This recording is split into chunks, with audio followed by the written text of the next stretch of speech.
আসসালামু আলাইকুম, সবাই কেমন আছেন? আজকে দুপুরে চলে আসলাম শর্টকাট একটা রেসিপি নিয়ে। এটা আজকে রুই মাছের লেজ আর এক টুকরা মাছ দিয়ে আমি আজকে আলু ঘাটি রান্না করব।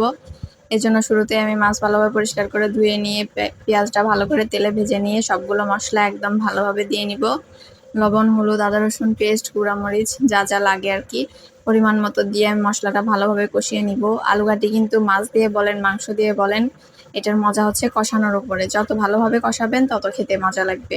এই তো মশলাটা কষিয়ে নিয়ে আমি পরিমাণ মতো পানি দিছি। এবার দেখতেই পাচ্ছেন মশলাটা কত সুন্দরভাবে আমি কষিয়ে নিছি। এই কষানো মশলার মধ্যে আমি দিয়ে দিব ভালোভাবে ধুয়ে রাখছি যে মাছটা, এই মাছটা ভালোভাবে দিয়ে দিব। দিয়ে মাছটা দিয়ে আবারও কিছুক্ষণ একদম ভাঙা ভাঙা করে কষিয়ে নিব।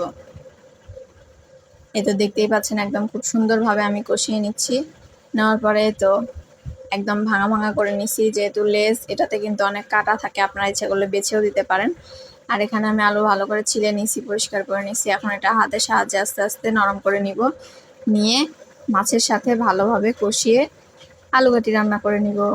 তো যাই হোক, রেসিপিটি কেমন লাগলো অবশ্যই সবাই কমেন্টে জানাবেন। খেতে কিন্তু দারুণ মজার ছিল। বাসায় অবশ্যই একবার হলেও আপনারা ট্রাই করে দেখবেন। ততক্ষণ পর্যন্ত ভালো থাকুন। আল্লাহ হাফেজ।